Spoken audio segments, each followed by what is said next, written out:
আসসালামু আলাইকুম রাহমাতুল্লাহ। দেখেন, প্রথম অধ্যায়ে গতকালকে আমরা আলোচনা করছিলাম এই ফিজিক্সের বোধরাশিগুলোর মাপের। আমরা গত ক্লাসে ইয়াগুলো আলোচনা করছিলাম, যে সূত্রগুলো আলোচনা করছিলাম, ঠিক না? যে স্লাইড ক্যালিপার্স এবং স্ক্রু যে সূত্রগুলো মানে কিভাবে ব্যবহার হয়, এগুলো কিভাবে আবার প্রশ্নের ভিতরে চেঞ্জ থাকে, কথা কি বোঝা গেছে? এই কথাগুলো ক্লিয়ার আল্লাহর মতে। এখন আমি পূর্ণকে একটা ম্যাথ করাবো, খুব কঠিন টাইপের একটা ম্যাথ করাবো, ঠিক আছে? কিন্তু এখানে আমি এবার আর কিছু জিনিস আলোচনা করবো। সেটা কি? এটা হলো ওই টাইপগুলো থেকে আবার অনেক সময় এরকম প্রশ্ন হয় যে তোকে বিভিন্ন মান দিয়ে দিল, এম এর মান দিয়ে দিল, তোর বি এর মান দিয়ে দিল, বি এর মান দিয়ে দিল, তোর এল এর মান বাইর করতে গেলো, তুই এল এর মান বাইর করলি, এম প্লাস বি ইকুয়াল ধর বিসি দিলি, তুই বাইর করলি। কথা কি ক্লিয়ার?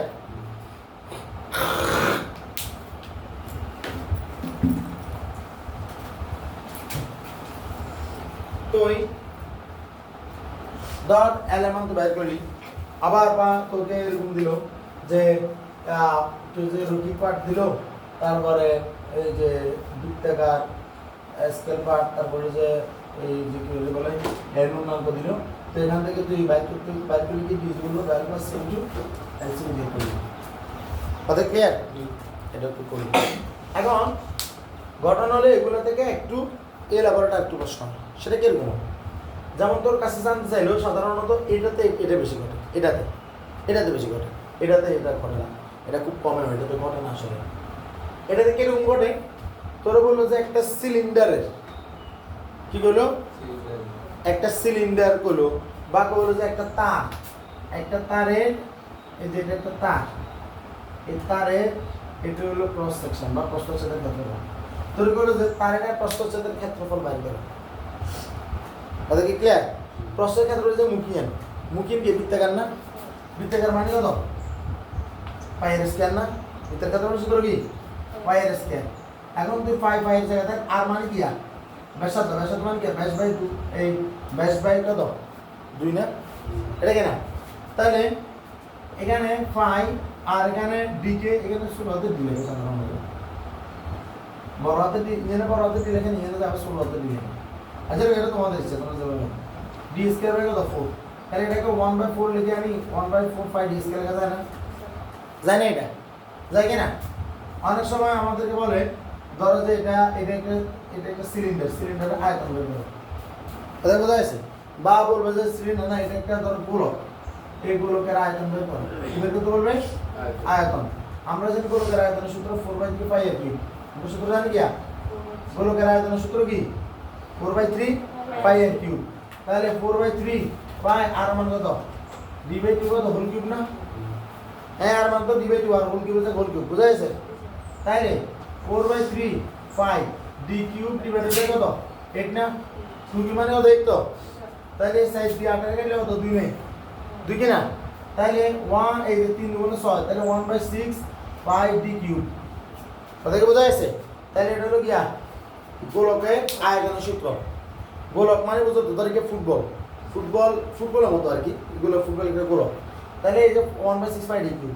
এখন আবার ধরো যে গোলকের পৃষ্ঠতলের ক্ষেত্রফল বাইর করতে পারবে। গোলকের পৃষ্ঠতলের ক্ষেত্রফল হলো 4 পাই আর স্কয়ার। গোলকের পৃষ্ঠতলের সূত্র কি? 4 পাই আর স্কয়ার। এটা হলো বৃত্তের ক্ষেত্রফল, এটা কি? বৃত্তের ক্ষেত্রফল বা কোনো জিনিসের প্রস্থচ্ছেদের ক্ষেত্রফল। এটা হলো গোলকের আয়তন, এটা কি?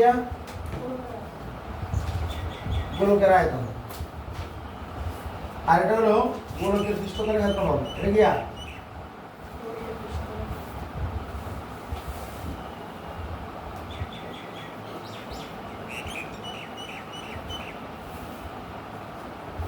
গোলকের পৃষ্ঠতলের ক্ষেত্রফল 4 পাই আর স্কয়ার। 4 পাই আর মান কত? d/2 কত? Whole square. 4 এর জায়গায় 4, পাই এর জায়গায় পাই, d স্কয়ার বাই 4, 4 করে কাটা গেল, তাহলে কত? পাই d স্কয়ার নেই। গোলকের পৃষ্ঠতলের ক্ষেত্রফল সূত্র কি? পাই d স্কয়ার। গোলকের পৃষ্ঠতলের ক্ষেত্রফল সূত্র কি? পাই d স্কয়ার।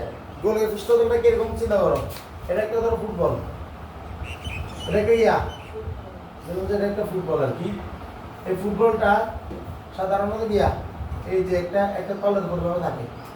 তো ফুটবলটা যদি আমরা ছবি তুলি, ফুটবলের একটা দ্বিমাত্রিক যেমন ছবি তুললে একটা বৃত্ত যেমন সূত্র কি?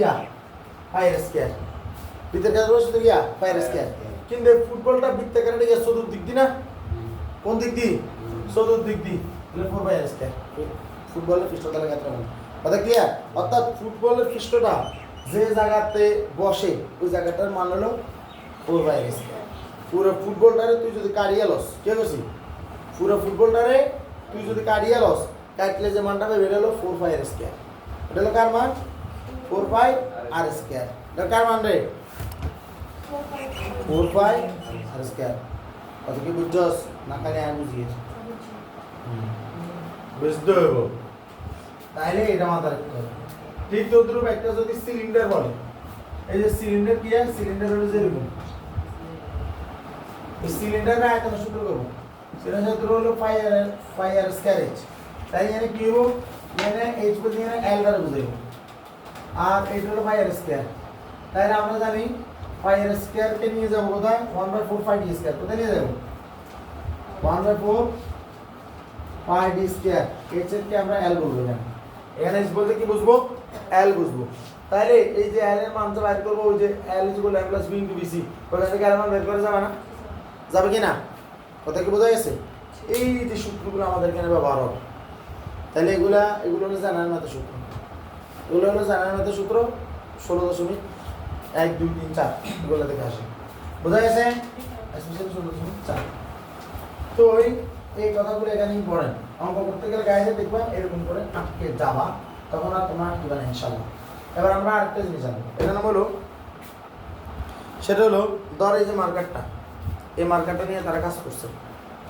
মার্কার নিয়ে তারা কাজ করছে তো তারা মার্কার নিয়ে যখন তারা কাজ করছে তারা মার্কার নিয়ে যতবার মাপছে তারা বলতেছে যে এই যে মার্কারটা আছে মার্কারের এখানে 5% ত্রুটি দেখতে পারে মার্কারের দৈর্ঘ্য পরিমাপ কত পার্সেন্ট ত্রুটি দেখতে পারে 5% তাহলে আমরা বলতে পারে যে মার্কারের আয়তন নির্ণয়ে ঠিক আছে মার্কার বলতে ধরো যে একটা সিলিন্ডার এরকম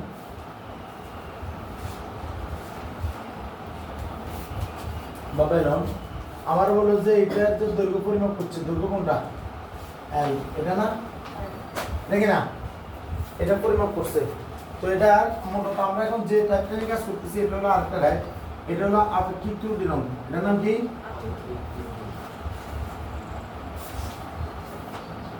আপেক্ষিক ত্রুটি নম্বর আপেক্ষিক ত্রুটি কালকে বুঝাবো তোমরা আগে একটা কাজ করো এটা রিলেটেড অঙ্কগুলো শেষ করে এটার পরের দিন বুঝাবো পরের ক্লাসে